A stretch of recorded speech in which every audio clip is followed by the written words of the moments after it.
Wisdom, the final frontier to true knowledge. Welcome to Wisdom Trek, where our mission is to create a legacy of wisdom, to seek out discernment and insights, to boldly grow where few have chosen to grow before. Hello, my friend. I am Guthrie Chamberlain, your captain on our journey to increase wisdom and create a living legacy.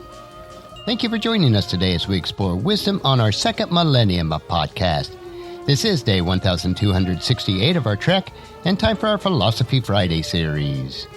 Each Friday, we will ponder some of the basic truths and mysteries of life and how they can impact us in creating our living legacy. As we continue on with this trek that we call life, sometimes we have questions about life. So our Friday trek is a time where we can Ask Gramps. Gramps will answer the questions that you would like to ask your dad or granddad, but for whatever reason, this is not possible. No matter how old we are, I know that all of us would like the opportunity to ask Dad or Gramps questions about life in many areas. We may mix it up a bit on our Friday episodes, but we'll strive to keep them down to earth and enjoyable. If you have any questions that you would like to ask Gramps, please email them to guthrie@wisdom-trek.com. So the question for this week is, Hey Gramps, I desire to be thankful for everything in life, but sometimes this is really difficult. Can you help me frame my mindset so that Thanksgiving becomes a habitual part of the fabric of my life?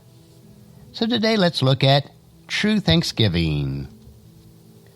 With nearly every aspect of our lives, as God's image bearer, we were created with a free will and the ability to choose.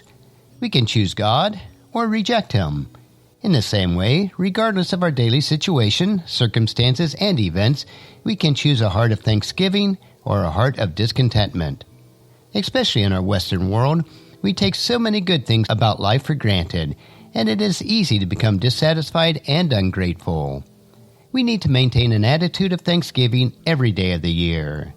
To allow Thanksgiving to become a daily habit in your life, I think the following poem written by Ella Wheeler Wilcox will help you with your Thanksgiving journey. And this poem is entitled Thanksgiving. We walk on starry fields of white and do not see the daisies. For blessings common in our sight, we rarely offer praises. We sigh for some supreme delight to crown our lives with splendor, and quite ignore the daily store of pleasures sweet and tender. Our cares are bold and push their ways upon our thoughts and feelings. They hang about us all the day, our time from pleasure stealing. So unobtrusive many a joy, we pass by and forget it.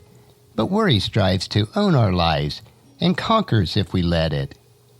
There's not a day in all the year, but holds some hidden pleasure, and looking back, joys oft appear, to brim the past wide's measure. But blessings are like friends, I hold, who love and labor near us. We ought to raise our notes of praise, while living hearts can hear us. Full many a blessing wears the guise of worry or of trouble. Far-seeing is the soul, and wise, who knows the mask is double. But he who has the faith and strength to thank his God for sorrow, has found a joy without alloy to gladden every morrow. We ought to make the moment's notes of happy, glad Thanksgiving, the hours and days of silent phrase, of music we are living.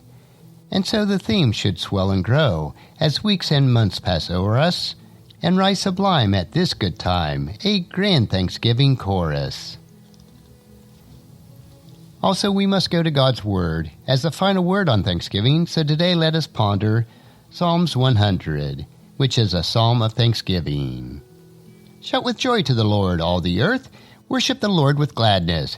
Come before Him with singing and joy. Acknowledge that the Lord is good. He made us, and we are His. We are His people, the sheep of His pasture. Enter into His gates with thanksgiving. Go into His courts with praise. Give thanks to Him and praise His name. For the Lord is good. His unfailing love continues forever, and His faithfulness continues to each generation. And that's a wrap for today's question. Join us again next Friday for another question on our Ask Gramps episode. Our next trek will be Meditation Monday, where we will help you to reflect on what is most important in life. So encourage your friends and family to join us, and then come along with us on Monday for another day of Wisdom Trek. creating a legacy. If you'd like to listen to any of the past 1,267 daily treks or read the associated journals, they are all available at wisdom-trek.com. And I encourage you to subscribe to Wisdom Trek on your favorite podcast player so that each day will be downloaded to you automatically. And thank you so much for allowing me to be your guide, your mentor, but most importantly, I am your friend as I serve you through the Wisdom Trek podcast and journal each day. And as we take this trek of life together, let us always live abundantly, love unconditionally, listen intentionally, learn continuously, lend to others generously, lead with integrity, and then leave a living legacy each day. I am Guthrie Chamberlain, reminding you to keep moving forward, enjoy your journey, and then create a great day every day. See you on Monday.